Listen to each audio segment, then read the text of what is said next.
Finally आज पेशावर जल्मी ने पहला मुकाबला इस पीएसएल का जीत लिया है और 3 मुकाबले पेशावर जल्मी ने खेले और आज का मुकाबला जीतना काफी ज्यादा जरूरी था। मुल्तान वर्सेस पेशावर के दरमियान ये मुकाबला खेला गया। अभी तक पेशावर ने कभी भी मुल्तान को पीएसएल में नहीं हराया और आज पहली बार under the captaincy of Babar Azam Peshawar Zalmi ने मुल्तान सुल्तान्स को 5 रन से शिकस्त दी है। अभी मुल्तान सुल्तान टॉप पर खड़ी थी, लगातार 3 मुकाबले जीत के आई थी और वही अगर पेशावर जल्मी की बात करें तो वो लगातार 2 मैच हार चुकी थी। आज का मैच पेशावर जल्मी को जीतना काफी ज्यादा जरूरी था। अगर हम इस मुकाबले की बात करें तो काफी ड्रामा हमें आज देखने को मिला। सबसे पहले आज पेशावर जल्मी ने बल्लेबाजी की और एक बार फिर से सैम अयूब ने काफी ज्यादा डिसअपॉइंट किया क्योंकि लगातार 3 इनिंग्स में वो फेल हो गए और आज भी 7-8 रन बनाई, स्ट्राइक रेट 60 के आसपास। तो ये एक्सेप्टेबल नहीं है अगर आप पेशेवर जल्मी से खेल रहे हैं और अगर आपको टाइटल जीतना है तो फिर यहाँ पे आपको अच्छा खेलना पड़ेगा। बाबर आजम के साथ आज एक बार फिर से उन्होंने उनका साथ नहीं दिया। हालांकि बाबर के बल्ले से भी आज ज्यादा रन नहीं आए लेकिन कुछ कंट्रीब्यूशन किया है आज भी बाबर आजम ने।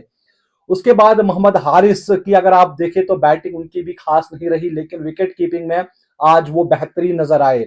एक कैच भी उन्होंने शानदार पकड़ा और आखिर में इफ्तिकार अहमद या यूं कहे कि इफ्ती मिनिया ने जिस तरह से हिटिंग करना शुरू किया था, आखिरी ओवर में शायद 24 रन चाहिए थे और नवीन उल हक को 2 चौके 1 छक्का और फिर 2 गेंदों पर शायद 6 रन चाहिए थे और उसके बाद वो आउट हो गए। किसी को समझ नहीं आया कि आउट है नहीं है, लेकिन मोहम्मद हारिस ने रिव्यू लिया और आखिर में वो एज लगी थी, इसलिए जो इफ्तिकार अहमद है उनको आउट देना पड़ा और पेशावर जल्मी ने ये मैच 5 विकेट से जीत लिया है।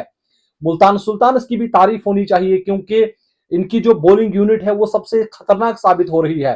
पहले इस तरह हम बता रहे थे कि शायद मुल्तान सुल्तान की जो बॉलिंग है वो इस काबिल नहीं होगी।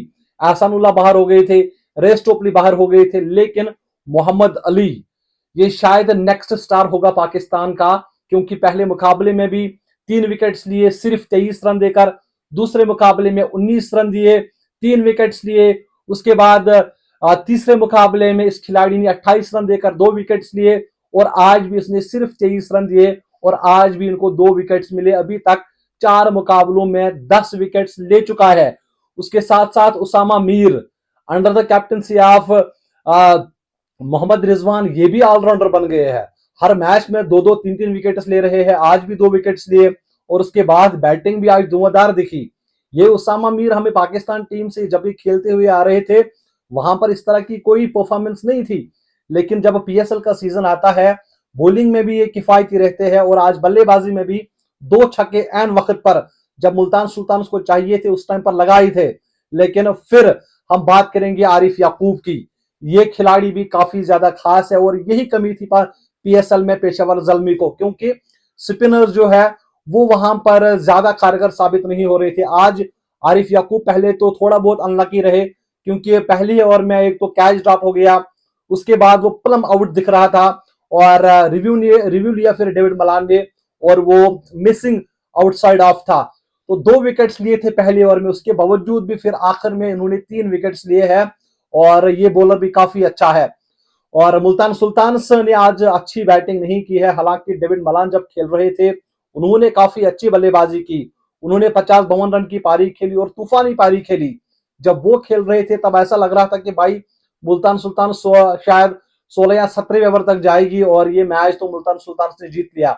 लेकिन आरिफ याकूब ने एक ही ओवर में वो 3 विकेट्स लिए। उसके बाद हम आखिर में वो बात करेंगे कैच की क्योंकि वो कैच ऐसे लग रहा था कि शायद जो पैर है वो टच था, लेकिन वहां पे जब रिप्लाई बार बार दिखाए गए तो उनका जो पैर है वो थोड़ा बहुत हवा में था और इसलिए मोजले को वो विकेट मिला क्योंकि मोजले फील्डर थे जो कि आज नहीं खेल रहे थे और उस कैच की वजह से ही कहीं ना कहीं जो पेशावर जल्मी की टीम है वो ये मैच जीत गई है। और आखिरी 2 ओवर में फिर 28 रन चाहिए थे या 25-26 रन चाहिए थे, लेकिन जिस तरह से फिर ल्यूक वुड ने गेंदबाजी की इस पूरे मैच की अगर हम बात करें 4 ओवर्स में सिर्फ 13 रन दिए और 2 विकेट्स लिए। उसके साथ साथ आखिरी या 19वें ओवर में सिर्फ इन्होंने 2 रन खारिज किए तो फिर आखिरी ओवर में रह रहे थे 24 रन और इफ्तिकार अहमद ने नवीन उल हक को वो बात याद दिला दी थी। लेकिन फाइनली 5 रन से जो पेशावर जल्मी है उन्होंने इस मुकाबले को अपने नाम किया है और पहली जीत इस पीएसएल सीजन में।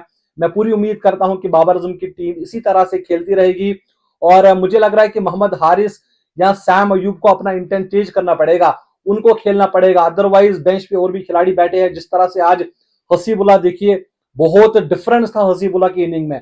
उन्होंने गेंदें कम खेली और उन्होंने रन सिर्फ 37 बनाए, लेकिन तेज तरीन 37 रन बनाए। और कहीं ना कहीं वो जो 37 रन है उनकी वजह से जो पीएसएल में ये पेशावर जलमी की टीम है वो 179 तक पहुंच गए।